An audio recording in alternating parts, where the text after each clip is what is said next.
John Morrison.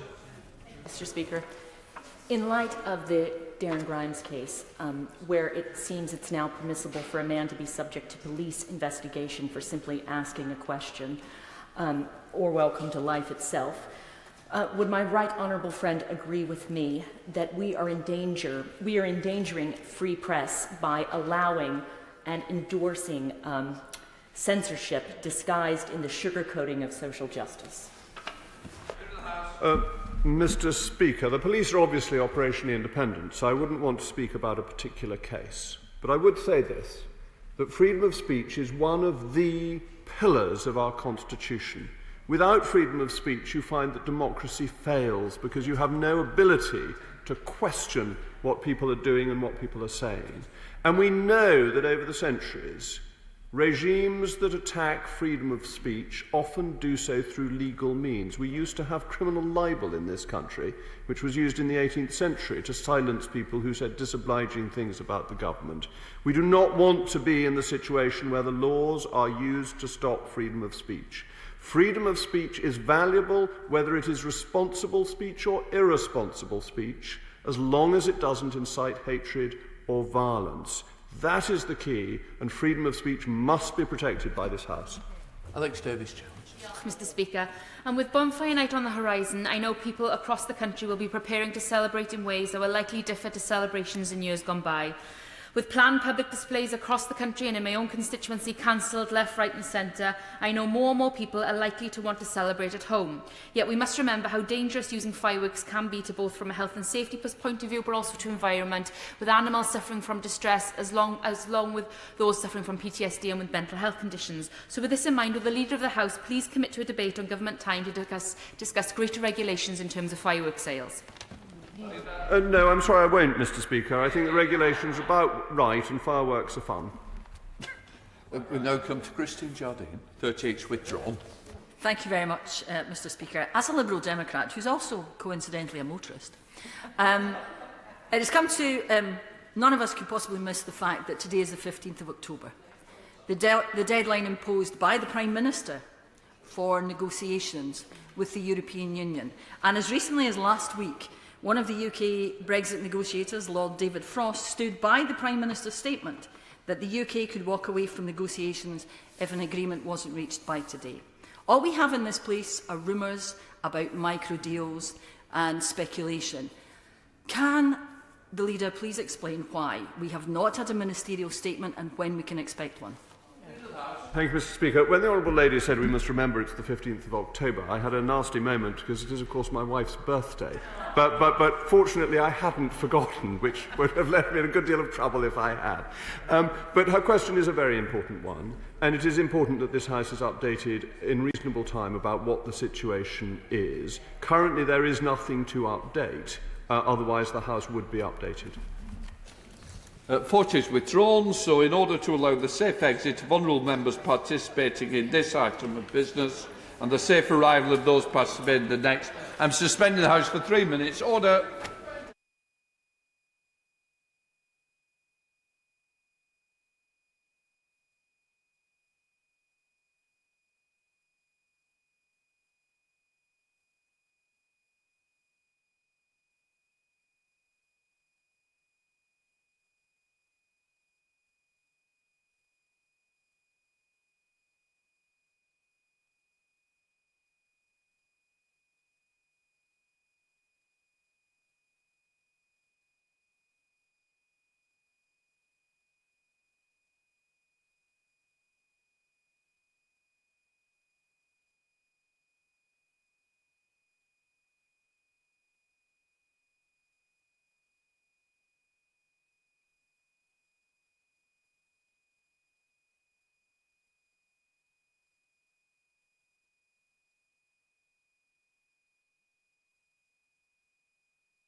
Are you ready? Secretary of State ready? Order, order. I call the Secretary of State for Health and Social Care to make a statement. Secretary of State. Thank you very much, Mr. Speaker. And, Mr. Speaker, with permission, I'd like to make a statement on coronavirus. The threat remains grave and serious. In Europe, positive cases are up 40% from 1 week ago. And in Italy, Belgium and the Netherlands, they've doubled in the last fortnight. And here we sadly saw the highest figure for daily deaths since early June. Mr. Speaker, let us be under no illusions about the danger posed by this virus. Coronavirus is deadly, and it's now spreading exponentially in the UK. We must act to prevent more hospitalisations, more deaths, and more economic damage. Because we know from recent history that when this virus keeps growing, unless we act together to get it under control, this is the result. Our strategy is to suppress the virus, supporting the economy, education and the NHS, and local action is at the centre of our response. The virus is not spread evenly, and the situation is particularly severe in some parts of the country. Through the Joint Biosecurity Centre and through NHS Test and Trace, we've built up a detailed picture of where and how this virus is spreading.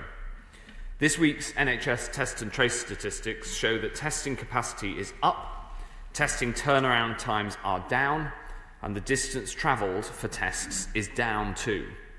And thanks to this capacity and this analysis, we've been able to take a more targeted approach, keeping a close eye on the situation in local areas, bearing down hard through restrictions on a local level where they're necessary.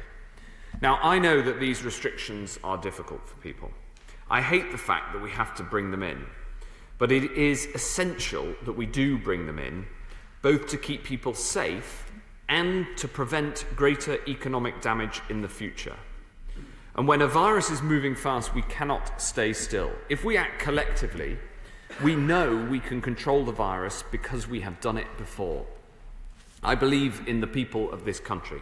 And I believe, in fact, I know that the people of this country want to control the virus to protect their loved ones, their lives, and their livelihoods. And I believe from the bottom of my heart that acting together, we can. We must take firm and balanced decisions to keep this virus under control.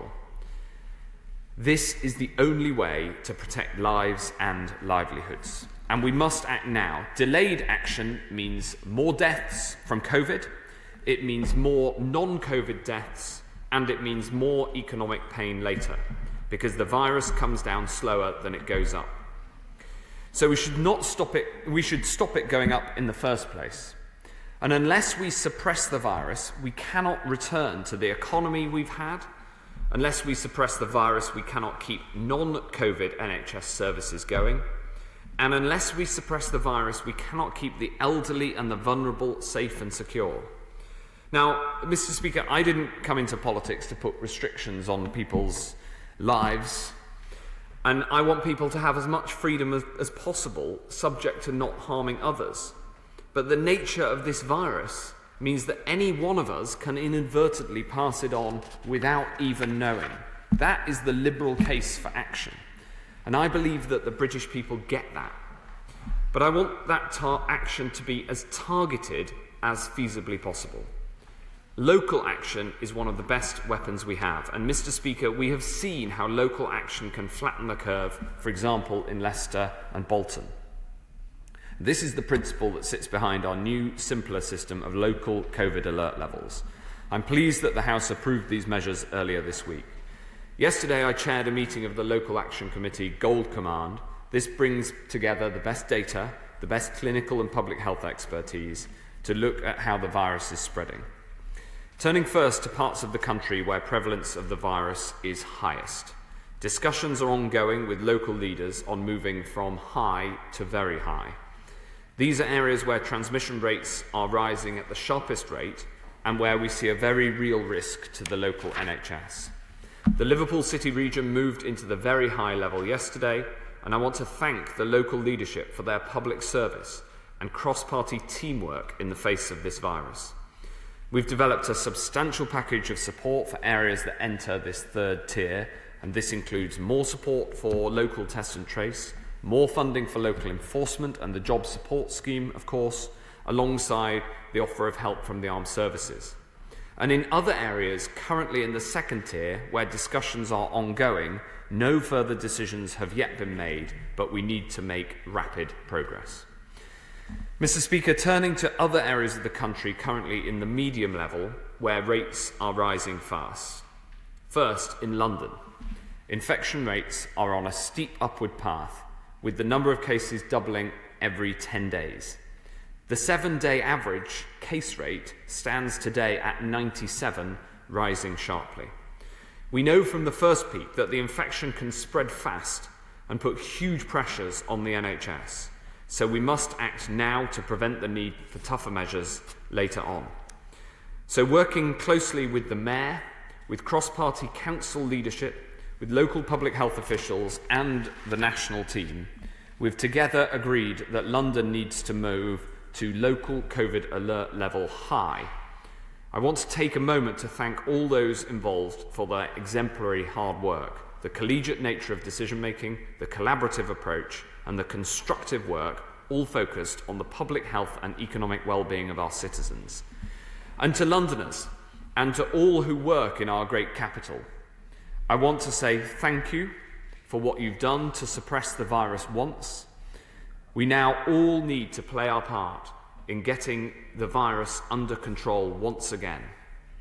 And I know the sacrifices this means, but I know that if we work together, we can defeat this. Working with local leaders in Essex and Elmbridge, we're also moving them into local alert level high. And I want to pay tribute to the leadership of Essex County Council and in Elmbridge, where they've been working so hard to suppress the virus. Mr. Speaker, infection rates are also rising sharply in Barrow-in-Furness, in York, in North East Derbyshire, in Erewash and Chesterfield. In all of these places, cases are doubling in less than a fortnight. For all of the areas entering the high alert level, the change will come into effect 1 minute past midnight on Saturday morning, and this includes Barrow-in-Furness, York, North East Derbyshire, Erewash and Chesterfield too. The central change is that people cannot now meet other households socially indoors. This applies in any setting, at home or in a restaurant or in any other venue. The rule of 6 still applies in any outdoor setting. And although you may continue to travel to open venues, you should reduce the number of journeys where possible. Now, I know that these measures are not easy, but I also know that they are vital. Mr. Speaker, responding to this unprecedented pandemic requires difficult choices, some of the most difficult choices any government has had to make in peacetime. We make these decisions with a heavy heart, with the sole aim of steering our nation through troubled waters. Things will get worse before they get better, but I know that there are brighter skies and calmer seas ahead, that the ingenuity of science will find a way through, and until then, we must come together, because we all have a part to play in defeating this dreadful disease. And I commend this statement to the House. Now call the Shadow Secretary of State, Jonathan Ashworth, to reply. Jonathan? I'm grateful, Mr. Speaker, and I thank the Secretary of State for advance sight of his statement. Given what we know about rising prevalence of the virus, given what we know about rising admissions to critical care, I totally understand why he has had to make difficult decisions today on Tier 2 for London and other areas, including Erewash and Essex and Barrow and Chesterfield and so on. I hope he will agree that when decisions like these are made, they are most effective when made in tandem with local leaders. And on that point, can he just update us? What is the current position with respect to Greater Manchester and Lancashire? And should we anticipate further announcements on that front later today? But also, while I don't quibble or object to the public health interventions he is making, I am afraid they are still not backed up with the financial package that is needed to mitigate their impact on jobs and livelihoods. More people will fall into poverty and destitution. Families across, for example, Bury and Bolton, small businesses across Burnley and Hyndburn or London have been failed by the Chancellor. So I urge him and the government to introduce a stronger package of financial support for those areas in Tier 2 and Tier 3. The British people have made tremendous sacrifice already, and we are heading into the bleakest of winters. Much of this could have been avoided if the misfiring 12 billion test and trace system had been fixed over the summer. Today, the new figures show just 62% of contacts reached. That's equivalent to 81,000 people not reached circulating in society, even though they've been exposed to the virus. This is another record low.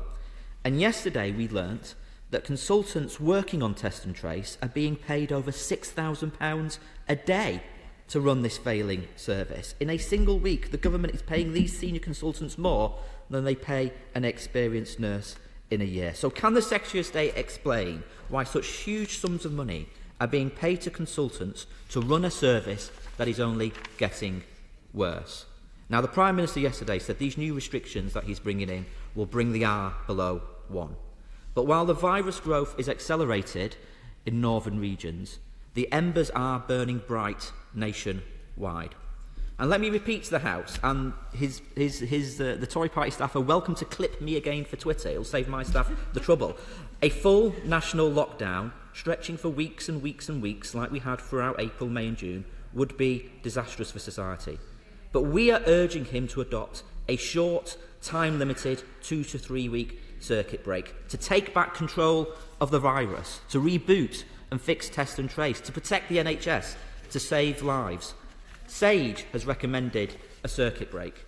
NHS providers say they are urging politicians to listen to the scientific advice and move fast and decisively.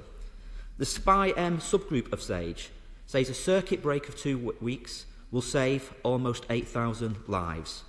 And for all the kind of ponderous blustering and carping from the Prime Minister yesterday, he actually told the House, with some haste, as if he didn't want his backbenchers to hear it, I rule nothing out with respect to a circuit break. So the Prime Minister has not ruled it out, which we welcome. So what are the government's criteria for a national circuit break? How many hospital admissions? How much non-COVID care delayed? Dare I say, how many more deaths? Action is needed now. Plans need to be put in place today. Everyone accepts the government were too slow in the spring. How certain is he that his government is not making the same mistakes again with more catastrophic consequences? This is a moment in history. Look around, Health Secretary. Explain why not a circuit break now. Because if we do this in a few weeks or a few months' time, more lives and livelihoods will be lost. So in the national interest, I offer to work constructively with him today to deliver the circuit break that is now needed.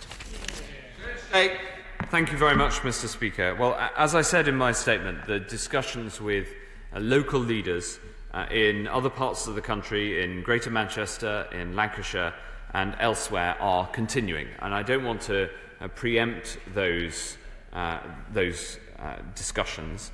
Those discussions do, of course, include what financial support is needed. But we have put in place, I would remind the House, we have put in place unprecedented financial support to support those who are affected.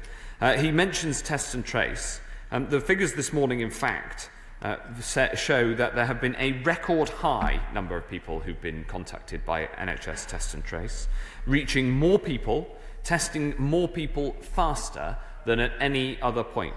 And he might have seen that yesterday, internationally, this was commented on as an area where we have done well here in the UK. So, of course, we want to make sure that we get things even faster and we have an even greater testing capacity. But I think he'd do better to reflect on the progress that has been made. Finally, he talks about the national circuit break idea that was the idea the Labour Party put forward at least on Wednesday this week. But what I gently say to the honourable gentleman, what I gently say to him is, here in this House, Labour calls for a national circuit break. We take the view that we should do everything we can to control this virus where it is rising the fastest and take a more targeted approach. But the Labour Party can't even get its mayors in other parts of the country where the cases are going up to come out and support the proposals that are made from that dispatch box. So what I'd say is that we need to work together, we need to pull together, everybody should come together, and that is the best way to defeat this virus. We now come to the Chair of the Select Committee, Jeremy Hunt.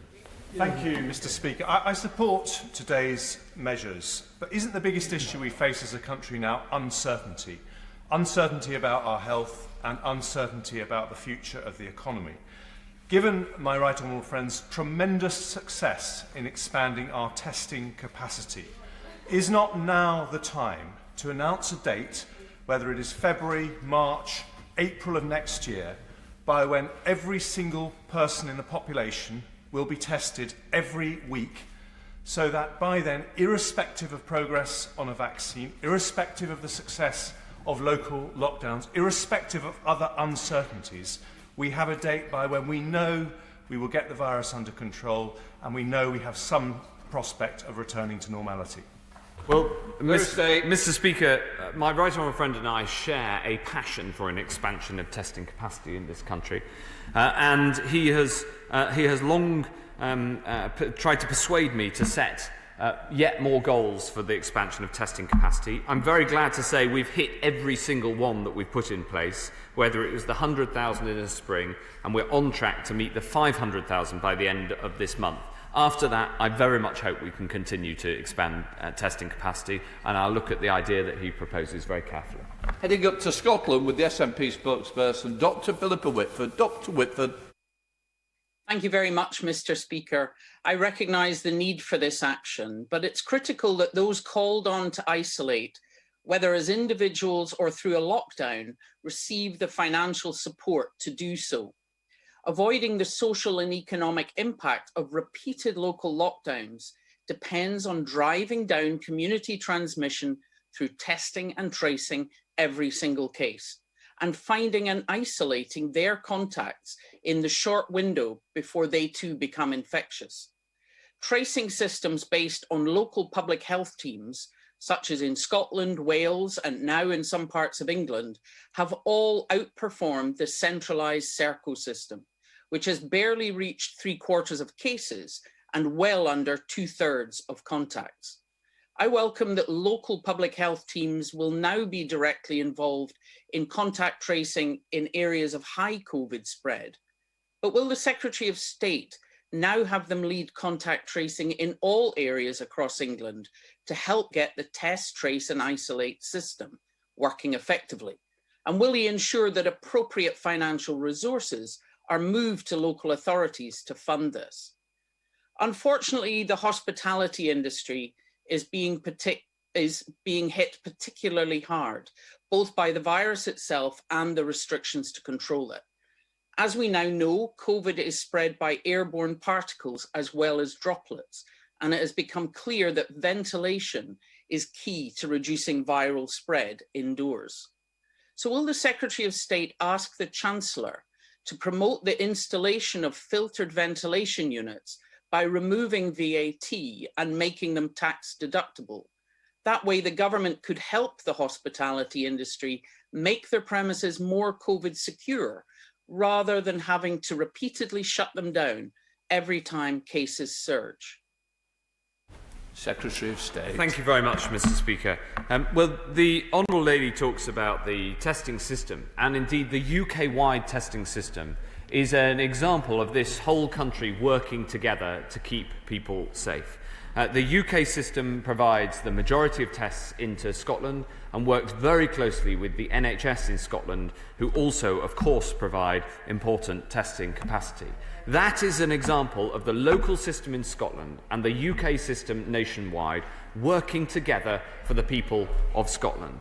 She mentions the isolation payments, and I strongly agree with her on the importance of the isolation payments. Again, this is a proposal that we worked on together, the UK government providing the funding, being delivered across England and across Scotland as it is across Wales and Northern Ireland. I think the best approach to tackling this pandemic is across the whole country, people coming together and working together as we do between the UK government and the Scottish government, where an issue is devolved, delivering for the people of Scotland. Richard Drax. Thank you, Mr. Speaker. First, can I tell the Minister that no one wants to let the virus rip, and that language is unhelpful. Second, as I understand it, it's the government's intention to continue shutting down our country's economy to a greater or lesser extent, destroying the lives and livelihoods of millions of people in the process until a vaccine is found, which might never happen. And even if it does, there's no guarantee it will work. We need a plan B. And I'd be grateful if my right honourable friend would tell the House what that is. Well, the plan, Mr. Speaker, as my honourable friend and I agree, that we can't let the virus rip. Therefore, we must act to suppress it. And suppressing it through local action in the first instance is the best tool that we have, whilst we work, of course, with the scientists on technology that can help us to do that better. And I put it to my honourable friend that this is not only best for health outcomes, although that is undoubtedly true, both for COVID and non-COVID health outcomes, but it is also best for economic outcomes. Because even though the restrictions, of course, have their impact, and I understand that and I feel that, that is better than the consequences of action that would have to be taken to ensure that we keep the virus under control, were it to get out of hand once again. Sent to Greater Manchester with Lucy Powell. Lucy Powell. Thank you very much, Mr. Speaker. I've just come off a call with Greater Manchester colleagues and the Secretary of State's colleague about the widely speculated move of Greater Manchester into Tier 3. There was unanimous fury on that call about the process, about the evidence base, and about the economic support packages on the table. We want action, but it has to be the right action, because we've lived in Tier 2 now for nearly 3 months and it's not worked.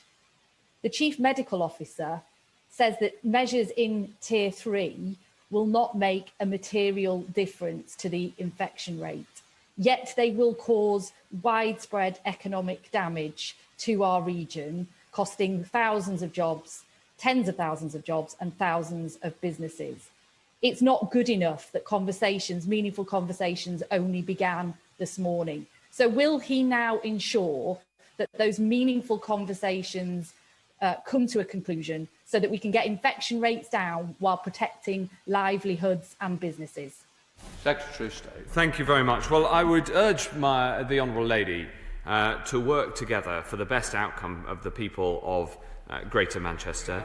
Of course, those conversations with the local leadership in Manchester have been going on for some time. I would also urge her to look carefully at what the Chief Medical Officer said, because it wasn't as she quoted. But I'd also point out that across Greater Manchester, cases are rising, and they are already high, and to ensure that we support the NHS across Greater Manchester and to get this under control, action is needed fast. On to Ben Spencer. Thank you, Mr. Speaker, and I thank my right honourable friend for his statement today. It is absolutely right that we take measures to support the NHS and ensure that it is not overwhelmed with a high rate of COVID and non-COVID related deaths. With increasing rates in Elmbridge, in my pass rate in my constituency, it is right to bring in these measures, and I pay tribute to the resolve of my constituents in Elmbridge and all my constituents, in fact, in dealing with this and getting us through this crisis. Local measures, though, are only part of the solution. Ensuring we have sufficient NHS surge capacity to deal with high rates of cases for non-COVID and COVID care is also there. With regards to the Nightingale hospitals and NHS care, what does he anticipate are the bottlenecks going forwards for surge capacity? Is it beds? Is it staff? Is it ventilators and other kit? And what is my right honourable friend doing to tackle that bottleneck?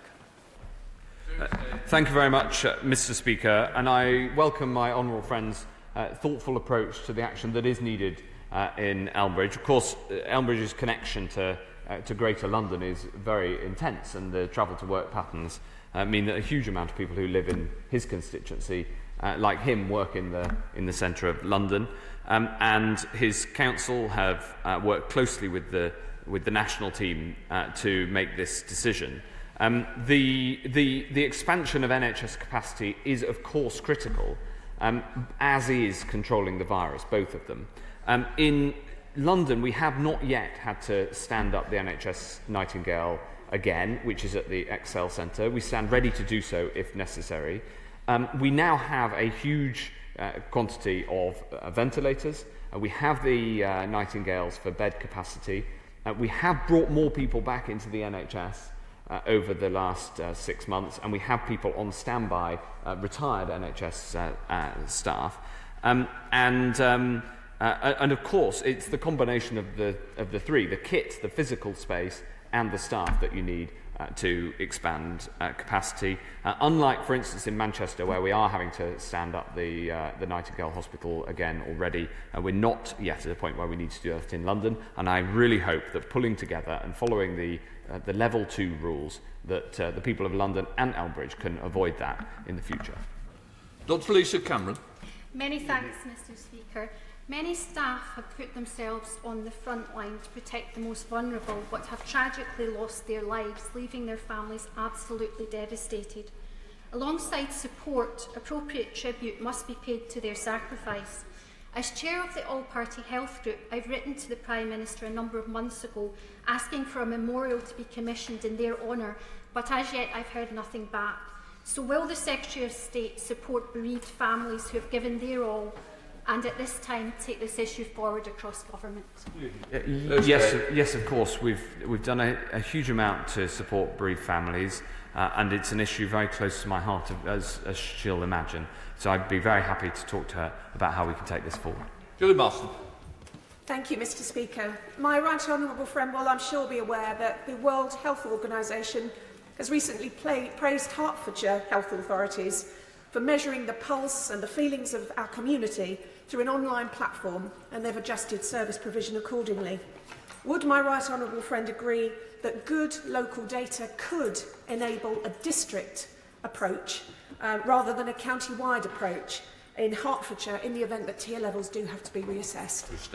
Yes, of course we look at a district-by-district approach, as the decision in Elmbridge attests. I'd say, Mr. Speaker, I mentioned Leicester and Bolton as areas where local action has brought the virus under control. Of course, in Hertfordshire, that's also absolutely true. There was quite a serious outbreak a month or so ago that was brought under control by a combination of the district councils, the county council, and the central team all working well together, crucially supported and effectively delivered by the people of Hertfordshire. Sarah Sultan.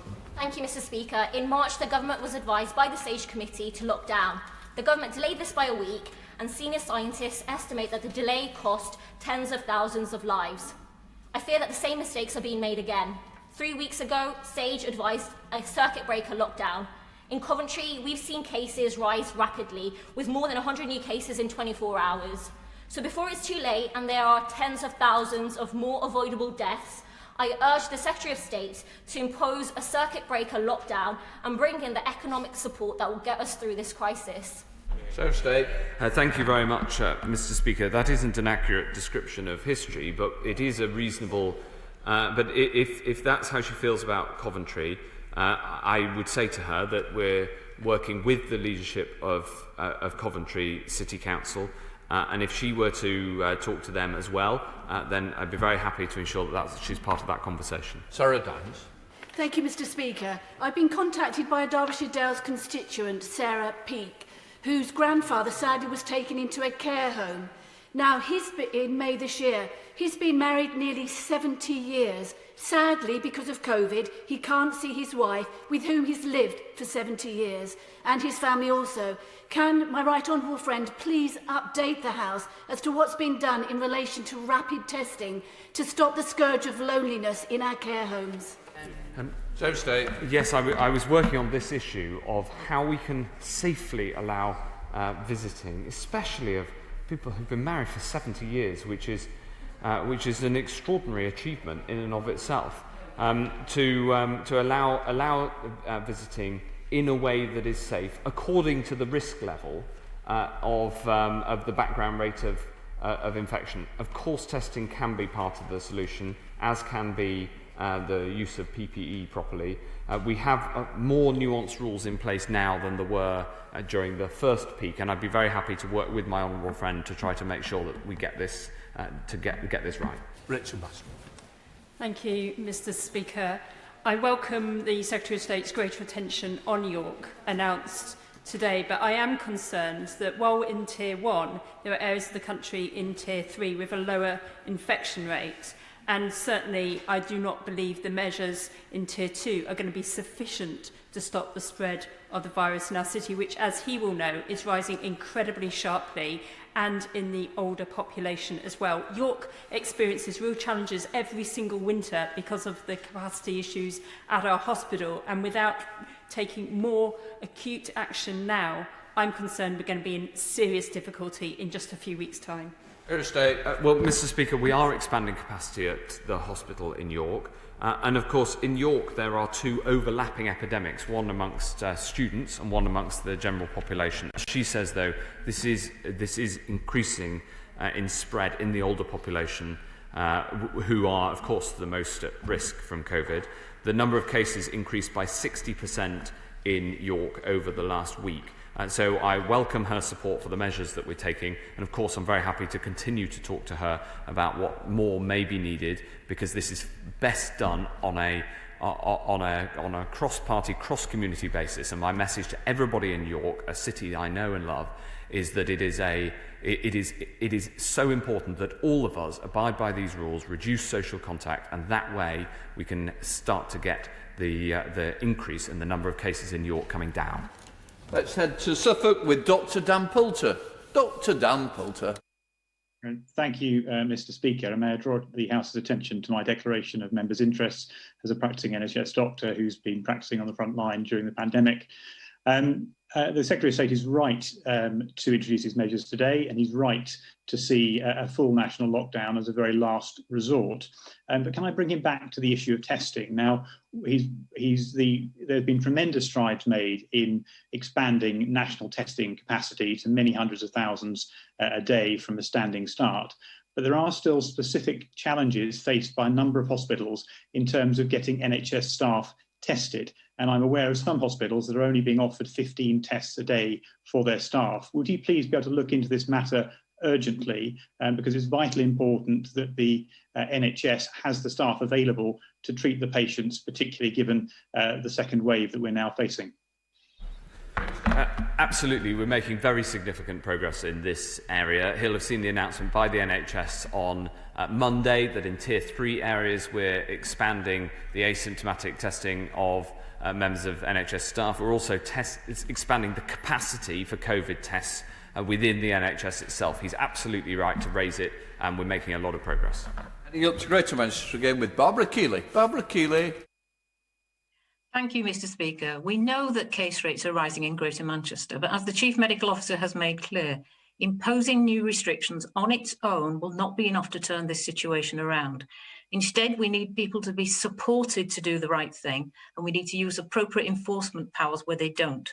What we need from government is additional financial support for businesses and for local authorities in Tier 2 and Tier 3 areas so that they can support employees to follow the rules.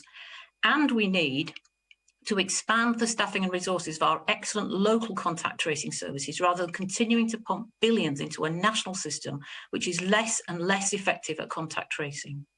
Secretary of State. Well, Mr. Speaker, we are putting in more support, and if any area goes into the third level, into Tier 3, then it gets further support. We are putting more into local test and trace, although local test and trace on its own will not work as effectively as the partnership, which is, as I said from the figures, which is improving and expanding all of the time. But I welcome the fact that the Honourable Lady recognises the sharp rise in cases in Greater Manchester and the need to act, and I very much hope that we can act on a cross-party basis, but act we must. Thank you very much indeed, Mr. Speaker. Mr. Speaker, a lot of weight is being shouldered by the Joint Biosecurity Centre. engaged in decisions that are having big consequences for millions of people across the country. And it's concerning that there wasn't anything in the statement from the Secretary of State about the criteria for exiting these measures. But when it was created on the 20th of May, SAGE was told that the Joint Biosecurity Centre would, and I quote, pursue a reputation as an organisation that the public can trust. This will require them to be an exemplar in terms of honesty, openness, competence and independence. Yet nearly 5 months on, it hasn't disclosed the minutes of any of its meetings, the papers that it's drawn on, or even who sits on its boards, despite a commitment on its own website to do so. So if it is to be the exemplar that it has been billed to be, and that the public can have trust in it, given the importance of these decisions, will the Secretary of State order that openness without delay?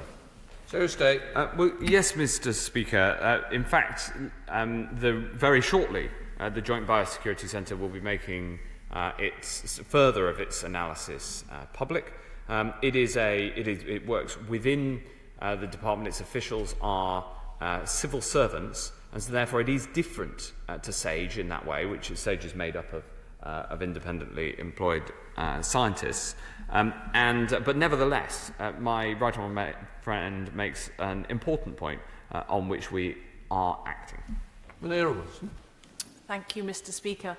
And as a London MP, can I start by saying thank you for the briefing call that London MPs had with the Care Minister and officials this morning about today's announcement.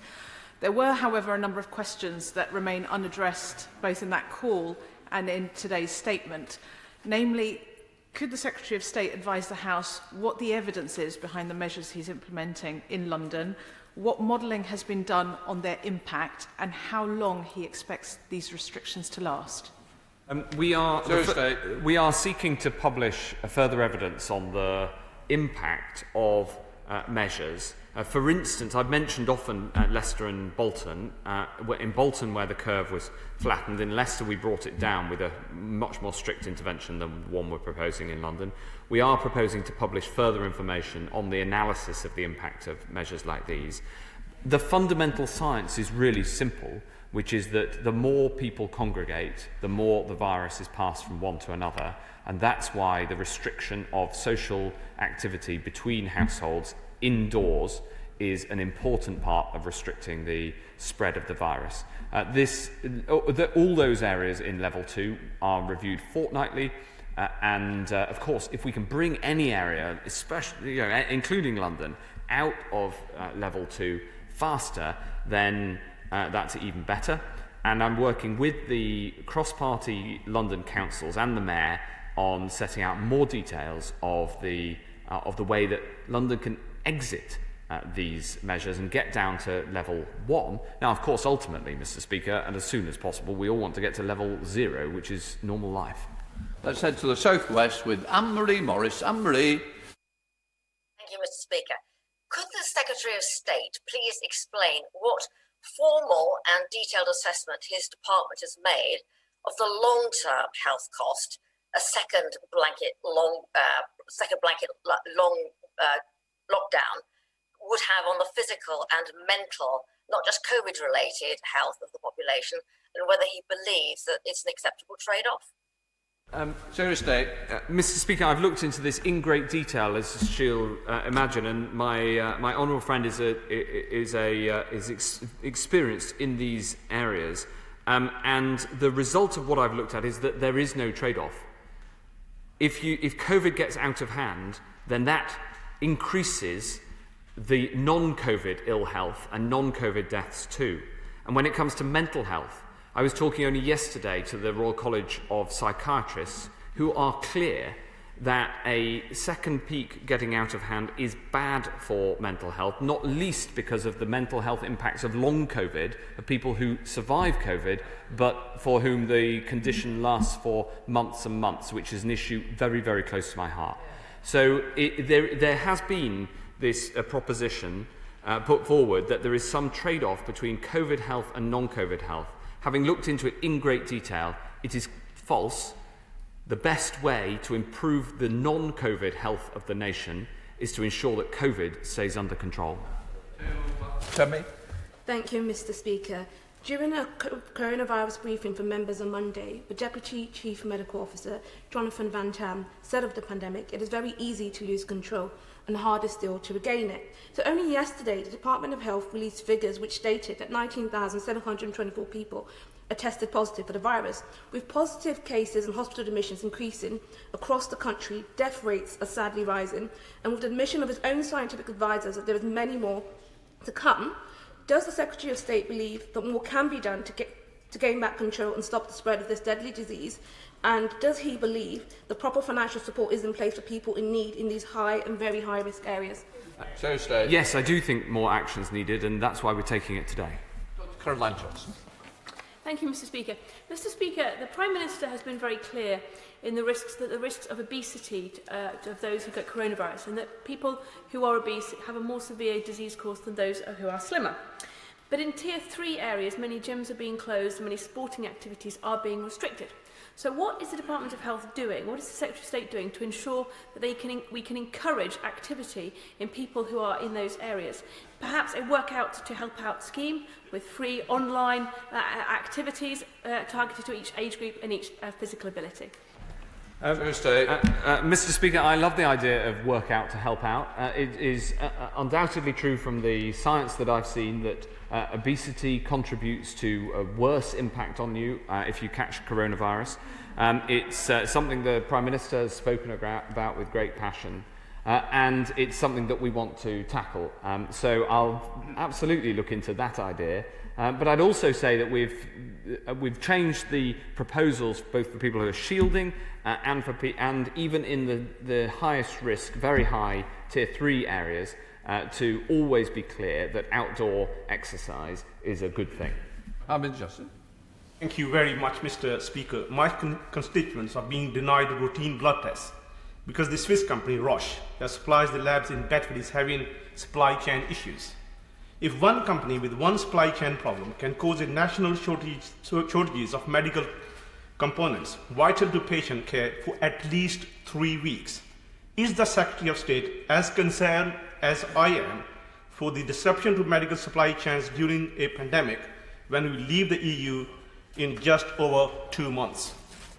Mr. Speaker, we have prepared now for years to ensure that we have the supplies that are needed, and I've been in contact with Roche, of course, over this distribution issue, which is actually about a distribution issue from a warehouse in England.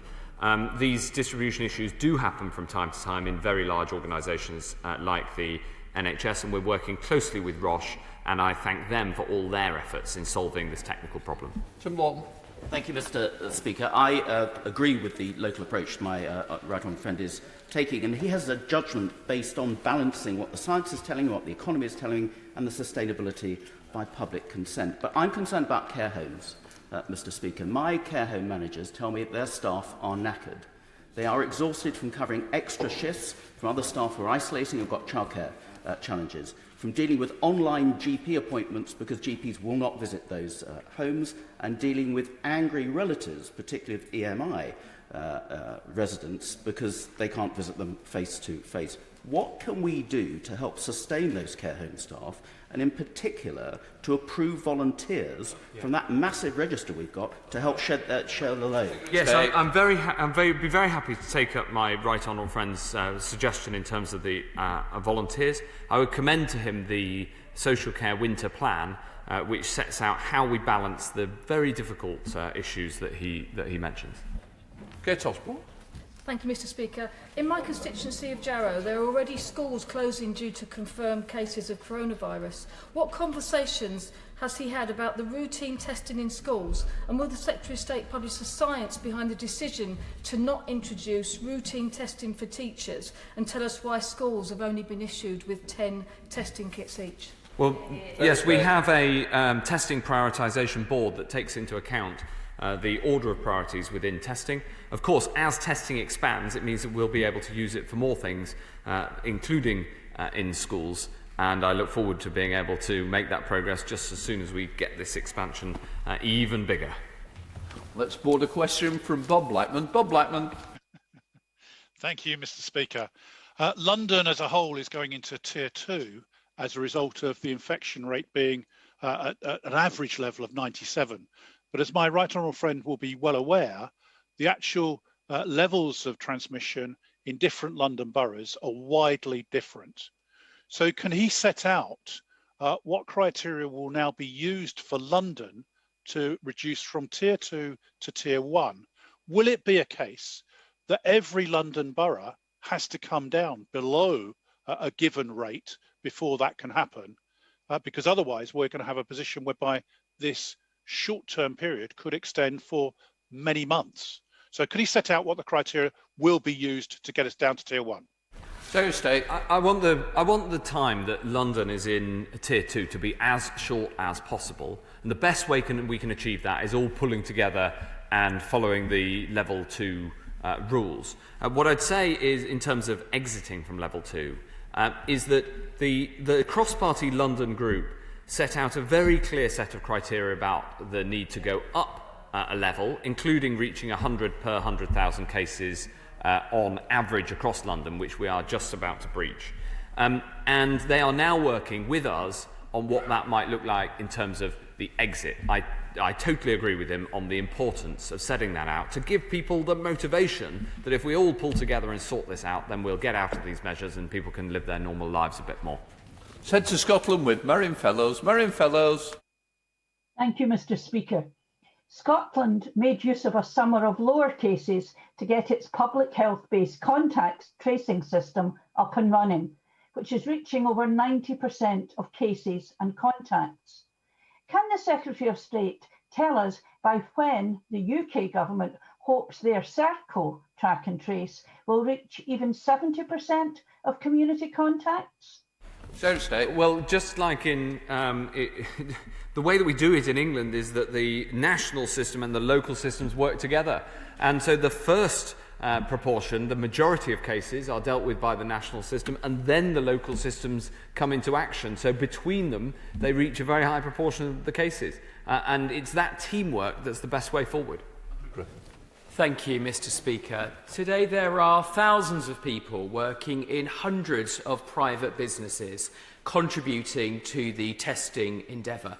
Would the Secretary of State agree with me and pay tribute to them that they are key workers in every respect? Yes, I would. I mean, in contrast to some of the comments, although sotto voce, I think now from the opposition, it is the teamwork between people working in private businesses who are part of the national endeavour to defeat this disease, working with people in the public sector who are working in the national endeavour to defeat this disease. It is a big team effort, and let not us divide people where people should be brought together. Let's head up to Yorkshire with Richard Bergen. Richard Bergen.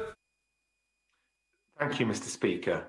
Serco is at the heart of an outsourced tracing system that's failing to contact 1/3 of all the close contacts of those with coronavirus. That's clearly helping the virus to spread out of control. So there's widespread public concern that the government is in hock to these giant outsourcing companies. Concerns that Serco and the like aren't just ripping off the public, but they're putting lives in danger. So does the Secretary of State think that the public should be reassured or worried by the fact that Serco's former chief spin doctor is now his Minister for Health?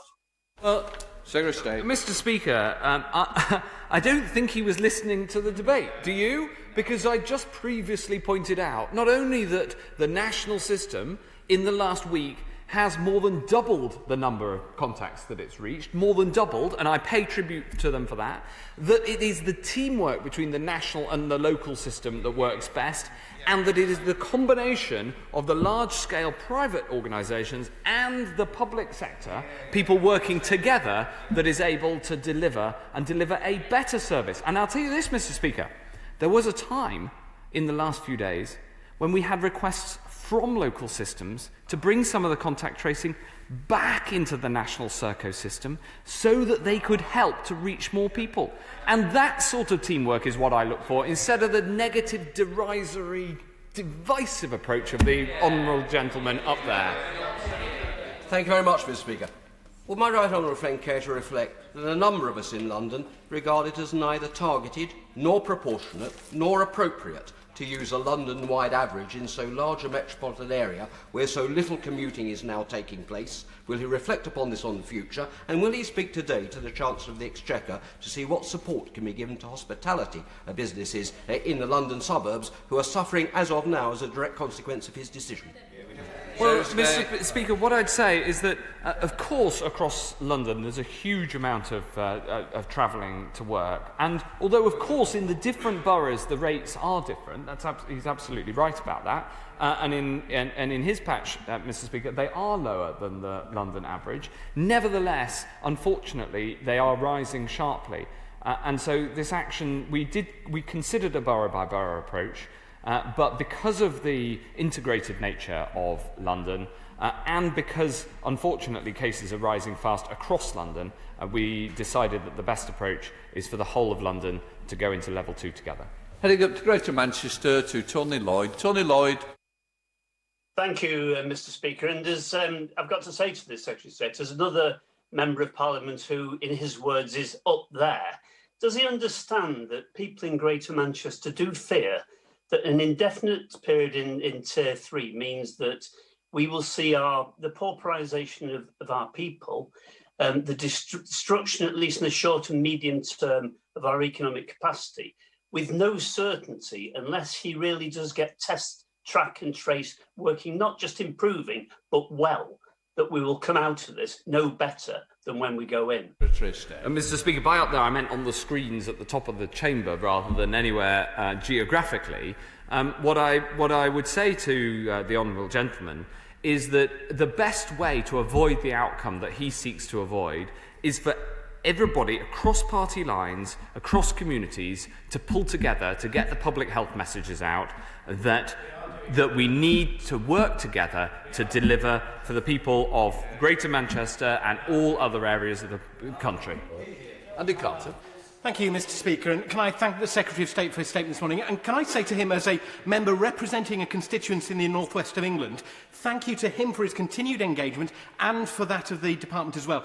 He does speak on a regular basis to members in the northwest. I can say that, hand on heart, I regularly speak to him about the issues in my constituency.